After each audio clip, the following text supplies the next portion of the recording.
ఈ గౌరీ ప్రసాద్ గారు అబ్బాయి కదా? ఇతను కర్పగం భర్త తాండవం గదా. ఈడికొచ్చిండేంది? కర్పగం కూడా వచ్చిందా? అవునండి, నేను జడ్జి గౌరీ ప్రసాద్ గారు అబ్బాయిని. నా పేరు సూర్య. మీ నాన్నగారు నాకు బాగా తెలుసు బాబు. మా నాన్నగారికి మీరు తెలుసా? మీ నాన్నగారికి నేను తెలీదు, కానీ మీ చిన్నాన్న శంభు గారికి నేను బాగా తెలుసు బాబు.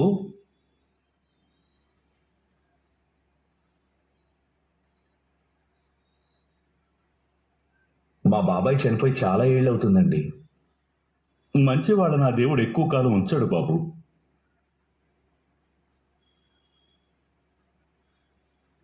ఈ అమ్మాయి మీకు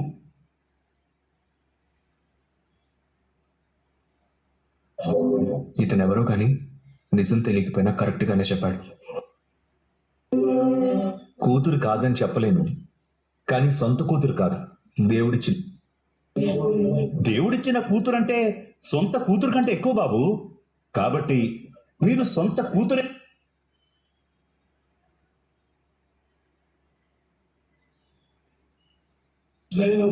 చూస్తుంటే ఇతను నిజం చెప్పేసేలా ఉన్నాడు. సొంత కూతురే అనుకోవడం కాదు, సొంత కూతురే.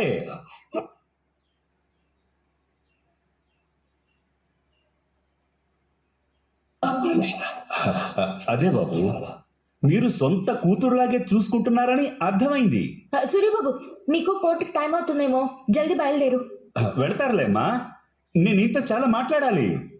మా సూర్యబాబు చాలా బిజీ లాయర్, మీతో తర్వాత మాట్లాడతారు. సూర్యబాబు, నువ్వు త్వరగా పద. బాబు మీతో మాట్లాడాలి. కూర్చోండి సూర్యబాబు. సార్,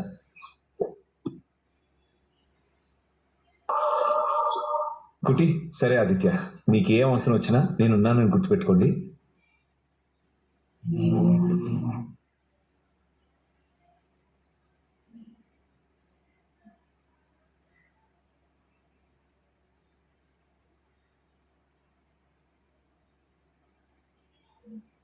ఏమైంది ఆనంది? ఆదిత్య గారు, మీరు ఇక్కడే. ఏమైంది ఆనంది? ఎవరిని వెతుకుతున్నావు? ఏం లేదండి, పదండి వెళ్దాం.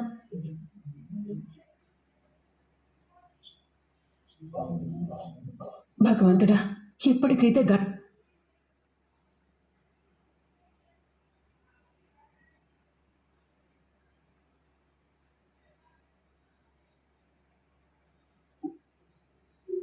సొంత కూతురే అనుకోవడం కాదు, సొంత కూతురే.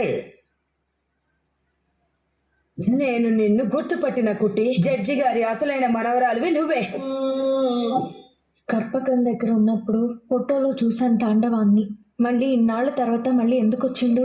నాన్నతో మాట్లాడాలని ఎందుకు అనుకుంటున్నాడు? అప్పుడు కర్పకం నిజం చెప్తానంటేనే నేనే వద్దన్నాను. తాండవాన్ని కర్పకం పంపించిందా, లేదా తాండవం వేరే పని మీద?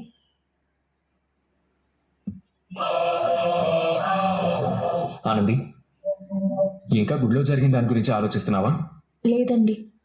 మనుషులంతే ఆనంది, ఎప్పుడు ఎలా మారతారో ఎవరికీ తెలీదు. నా భయం కూడా ఇదేనండి, తీసుకొస్తారో అని. తాండవం నిజం చెప్పాడంటే ఇప్పటికున్న సమస్యలు ఇంకా పెరుగుతాయి. శివయ్య, ఏం చేయాలనుకుంటున్నావో నీ ఇష్టం. నాకైతే ఏం అర్థం కావడం లేదు.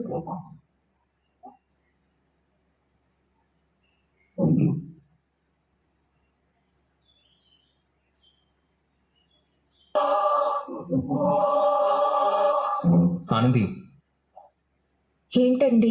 Are you okay? Yeah, I'm okay.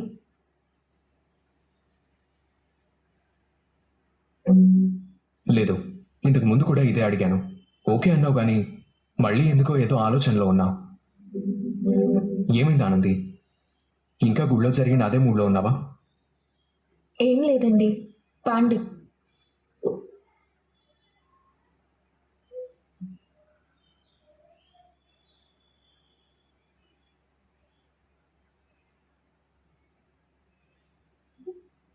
గిదేంది, ఇంటి తలుపులు తీసున్నాయి. మనం లేనప్పుడు ఎవరు తీసిరు?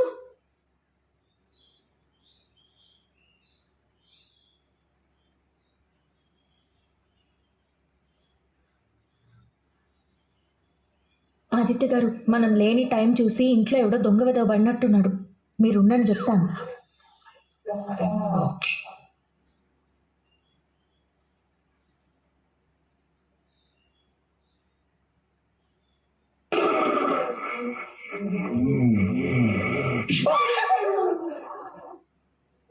ఏరా, మేం లేని టైం చూ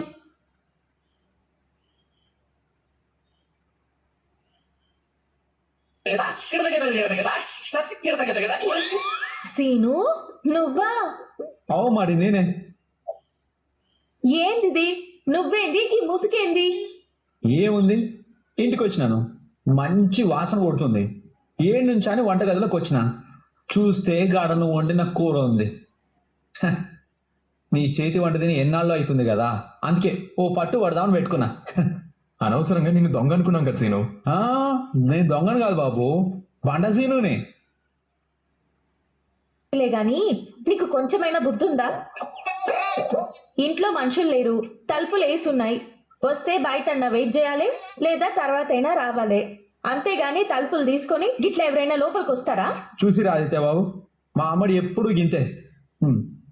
నింద ఎప్పుడు నా మీదే వేస్తుంది. తలుపులు వేసున్న ఇంట్లోకి రాకూడదని నాకు తెలియదా ఏంది? అయితే ఎందుకు వచ్చినావు? మళ్ళీ మీరెందుకు తలుపులు తీసి పెట్టిపోయిర్రు?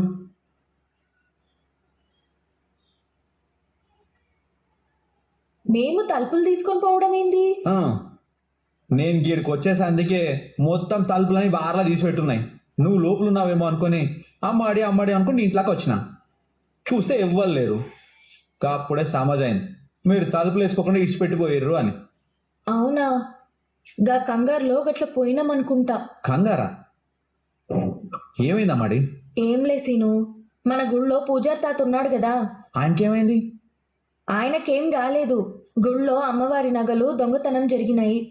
గా నింద పూజారి తాత నెత్తి మీద పడింది. గాయన అసలు తోడు కాదు కదా, చాలా మంచోడు కదా. గది మనకు తెలుసు, గా జనాలకి తెలియదు కదా. గా గుడి ధర్మకర్త మంచోడు కాదు. అతనే దొంగతనం చేసి నింద పూజారి తాత మీద వెయ్యాలనుకున్నాడు. మరి ఏం చేసినావు అమ్మాడి? నింద ఎన్నాళ్ళు నిందలా ఉంటది. గది నిజమని నిర్ధారణ అయ్యింది. గా ధర్మకర్తని పోలీసులు అరెస్ట్ చేసిర్రు. చాలా మంచి పని చేసిరు అమ్మాడి, కానీ నువ్వే చెడ్డ పని చేసినావు. ఏంది? నేనేం చేసినాను? నువ్వు నన్ను కొట్టినావు కదా. సారీ సీను, అనవసరంగా అన్నం తినేటోన్ని కొట్టినాను. ఏం పర్లేదు అమ్మాడి, ఇగో తినేసిన, మొత్తం అయిపోయింది.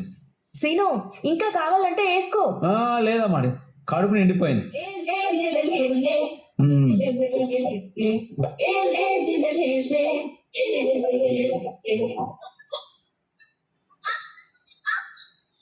ఇంతకీ ఊళ్ళో నుంచి నువ్వు ఎప్పుడొచ్చినావు? గీ పెద్ద వచ్చిన, అత్త ఇంకా అట్లనే ఉంది. పాపం మావే మస్తు గుబులైతుండు. అవుతాడు సీను, నాయనకి బాధ ఉంటది కదా, తర్వాత సర్దుకుంటాడులే. ఆయన మీరేందమ్మాడి, గా ఇంట్లో నుంచి బయటకు వచ్చేస్తుడేంది, గుళ్ళో ఉండుడేంది, మళ్ళా గిసుంటి ఇంట్లో ఉండుడేంది, మన ఇంటికి రావచ్చు కదా. ఇవన్నీ అయిపోయినాయి, మళ్ళా నువ్వు మొదలు పెట్టకు సీను. లే అమ్మాడి, ఆయన చూసినావా, మీరు మా అందరికీ దూరంగా ఉండరు. అందుకే మిమ్మల్ని మర్చిపోలేని మనుషులు మిమ్మల్ని ఎత్తుక్కుంటూ మీ తానికి వచ్చారు. నువ్వు వచ్చినావు కదా. నేనే కాదు, నాతో పాటు ఇంకొకరు కూడా వచ్చిర్రు. నీతో పాటు ఇంకొకళ్ళు వచ్చిర్రా? ఎవరొచ్చిర్రు? మీకు బాగా కావాల్సిన మనిషి, నువ్వు అంటే చాలా ఇష్టమైన మనిషి, నువ్వు లేకపోతే వదిలి ఉండలేని మనిషి. ఎవరు సీను అంతలా చెప్తున్నావు? చెప్పు సీను. ఇంకెవరు? నీ తమ్ముడు.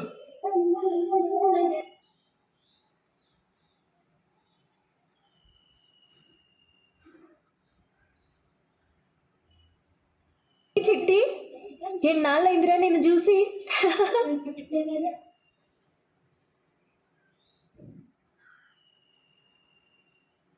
ఆదిత్య గారు, మా చిట్టిగాడు వచ్చేసిండు.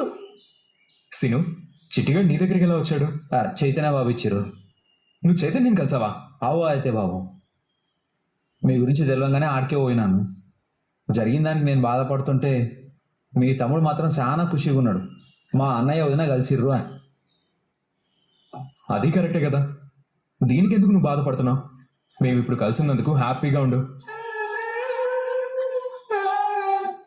ఆనంది, టైం అవుతుంది, వెళ్దామా?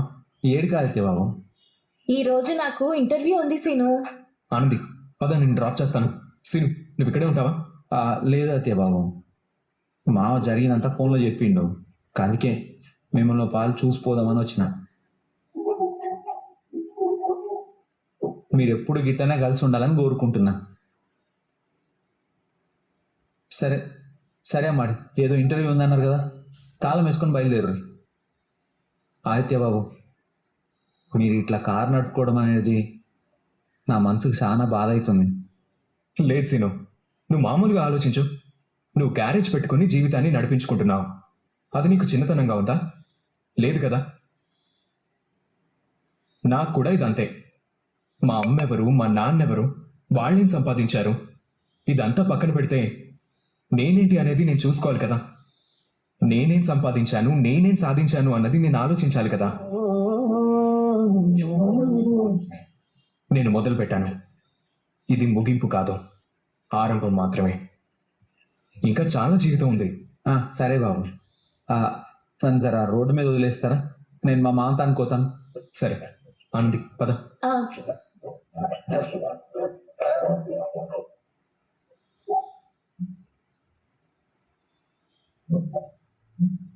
వామ్మో, గుడికి వెళ్ళాను కానీ గుండెకాయ కొట్టుకోవడం మాత్రం ఆగడం లేదు.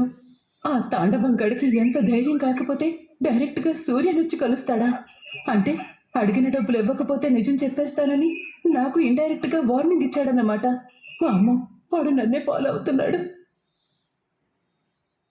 లేదులే, ఎక్కడ కనబడడం లేదు. అయినా సరే, వాడు షాడో లాంటాడు, తెలియకుండానే ఫాలో అవుతాడు. చాలా జాగ్రత్తగా ఉండాలి. ఏ బాబు డ్రైవరు, మొహానికి గుడ్డ కట్టుకుని ఎవడైనా అడ్డొస్తాడేమో కారుకి, దయచేసి నువ్వు ఆపకుండా వెళ్ళిపో. ఆహా, ఇది భలే టైంలో ఫోన్ చేసింది. జీవన, ఏంటి పెద్దమ్మా, ఏం చేస్తున్నావు? భయంతో చేస్తున్నానే. భయంతో చేస్తున్నావా? ఏమైంది? ఏం కాలేదు, ఏం కాలేదు. తాండవంగాడు కథలోకి వచ్చాడని తెలిస్తే ఇది అనవసరంగా కంగారు పడి ఏదో ఒక పెంట చేస్తుంది. సో దీనికి నిజం చెప్పకూడదు. పెద్దమ్మా, మాట్లాడవేంటి? ఏం లేదే. నువ్వెక్కడున్నావు? ఆఫీస్కి వెళ్ళాలి, రెడీ అవుతున్నాను. జాగ్రత్తే. దారిలో ఎవరైనా మొహానికి గుడ్డ కట్టుకుని అడ్డుపడ్డాడనుకో, నువ్వు కారు మాత్రం ఆపకు. ఏ, ఏం మాట్లాడుతున్నావు పెద్దమ్మ నువ్వు? ఎవరు పడతారు? ఏం లేదే, అంటే రోడ్డు మీద కారు నడిపేటప్పుడు జాగ్రత్తగా వెళ్ళు అని చెప్తున్నాను. నీకేదో అయ్యింది. నేనేదో మొత్తం మనకి అనుకూలంగా జరుగుతుందని చెప్దామని ఫోన్ చేస్తే నువ్వేంటి ఊరికి కంగారు పడుతున్నావు? ఇంతకీ అన్నట్టు నిన్ను మీ అత్తయ్య గారు ఆ ఎండి పోస్ట్ లో తీసుకెళ్లి కూర్చోబెట్టిందా? తీసుకెళ్లి కూర్చోబెట్టిందా అంటే 2 చేతులతో కూర్చోబెట్టాలా? ఒక మాట అనింది కదా. మాట అనడం వేరే, జరగడం వేరు. మాట అన్నదే జరుగుతుంది. అయ్యో, నువ్వు భలే ఉన్నావే. వీలైనంత త్వరగా నువ్వు వెళ్ళి కూర్చోవే. ఎందుకు నువ్వు అనవసరంగా ఇదవుతున్నావు? ఏం లేదే బాబు, ఆ తాండవంగాడు నువ్వు జీవన కాదు అని చెప్పేలోపు నువ్వు కొంచెం జాగ్రత్త పడి ఆ ఇంటికి యజమానిగా కూర్చున్నావంటే, ఆస్తులవి దక్కించుకున్నావంటే ఆ తర్వాత నీకు ఏ ఇబ్బంది లేకుండా ఉంటుంది. లేదంటే మళ్ళీ నువ్వు గుడిమెట్ల దగ్గర కూర్చుని అడుక్కు తింటవే. పెద్దమ్మా, నీకేదో అయినట్టుంది, కాస్త విశ్రాంతి తీసుకో. నా విశ్రాంతి సంగతి తర్వాతే, నువ్వు మాత్రం జాగ్రత్త. వీలైనంత త్వరగా కూర్చో. మా అత్తయ్య గారు ఒక్కసారి మాట ఇచ్చారంటే అది ఖచ్చితంగా జరిగి తీరుతుంది. అది కాదే, మన జీవితాల్లో కొంచెం కష్టకాలం రాబోతుందే. ఏ ఊరుకో పెద్దమ్మా, అన్ని ఇలాగే మాట్లాడతావు. పెట్టే ఫోన్. జీవన, అది కాదే. దీనికన్నింటికి తొందరే. ఆ తాండవంగాడు మళ్ళీ మన కథలోకి వచ్చాడని దీనికి తెలిసిందంటే దీని కాళ్ళ కింద భూమి కంపించిపోతుంది.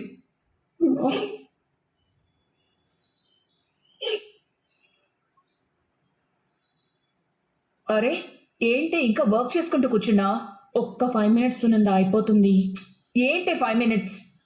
ఫ్రెండ్ ఇంట్లో పార్టీ ఉందన్నావు, వెళ్ళాలి అన్నావు. నేను రాను అన్నాను, నువ్వే నన్ను బలవంతంగా ఇన్వైట్ చేశావు.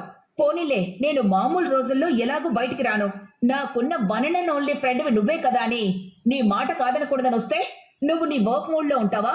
సారీ సునందా, జస్ట్ 5 మినిట్స్ ఉండు ప్లీజ్ ప్లీజ్ ప్లీజ్.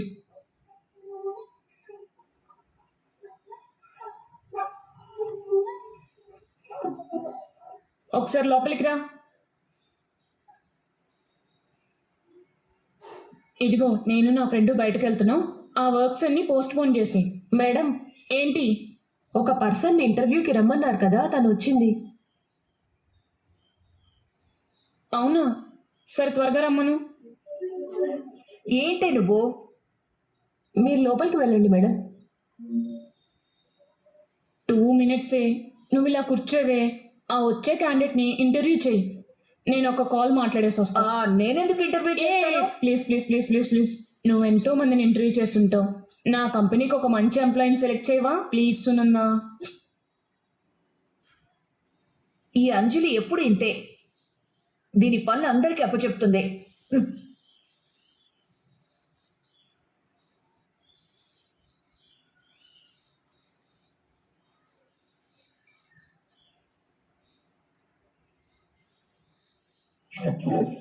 అత్తే, మేడం మీరా?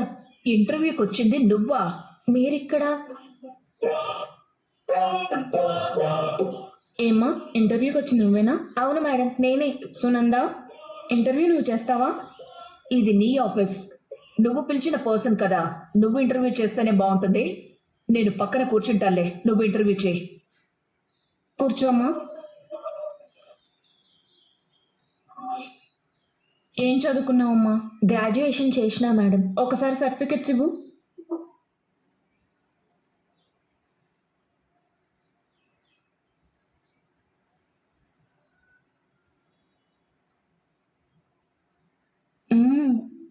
మంచి మెరిట్ స్టూడెంట్వే.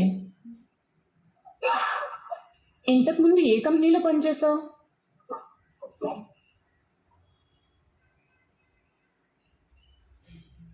ఏంటి, Sunanda group of ఇండస్ట్రీస్లో పనిచేసావా?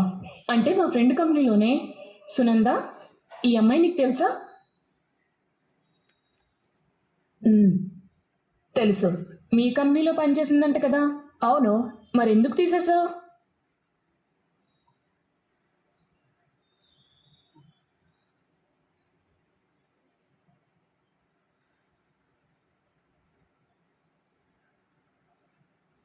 Not worth. అంటే మేము బెస్ట్ ఫ్రెండ్సే కానీ కలుసుకునేది చాలా తక్కువ. అలాంటి తన కంపెనీలో పనిచేయలేకపోయావంటే నా దగ్గర అసలు పనిచేయలేవు. ఎందుకంటే సునంద కంపెనీలో ఎంప్లాయీస్ చాలా హ్యాపీగా ఉంటారు. అలాంటిది తనే నాట్ వర్త్ అనిందంటే ఇక్కడ అస్సలు వర్క్ చేయలేవు. You can go. మేడం ఒక్కసారి ప్లీజ్ గో.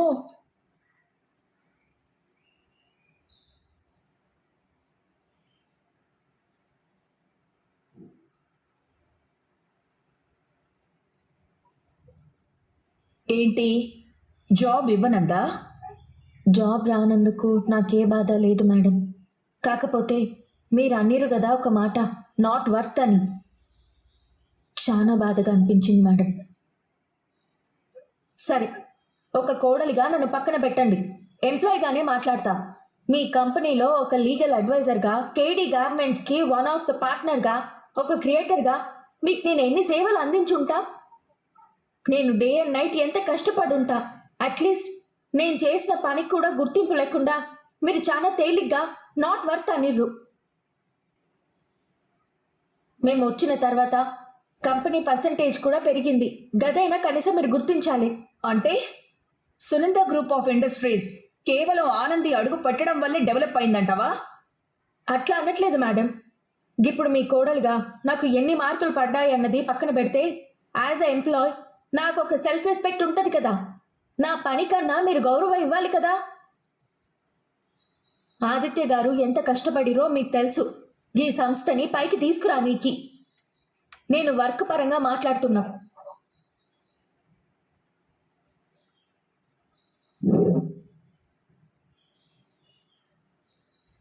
ఆదిత్య గారు, కంగ్రాచులేషన్స్ ఆనంది. ఏంటి ఆదిత్య గారు, ఈ కేక్ ఏంది, ఈ బెలూన్స్ ఏంది, ఈ మెరుపులేంది? శ్రీమతి గారికి జాబ్ వచ్చినందుకు ఒక చిన్న సెలబ్రేషన్. దా కేక్ కట్ చేయి. Thank you so much Aditya గారు.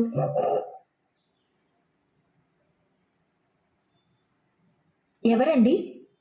మన ఆఫీస్ నుండి నారాయణ గారు. హలో, చెప్పండి సార్.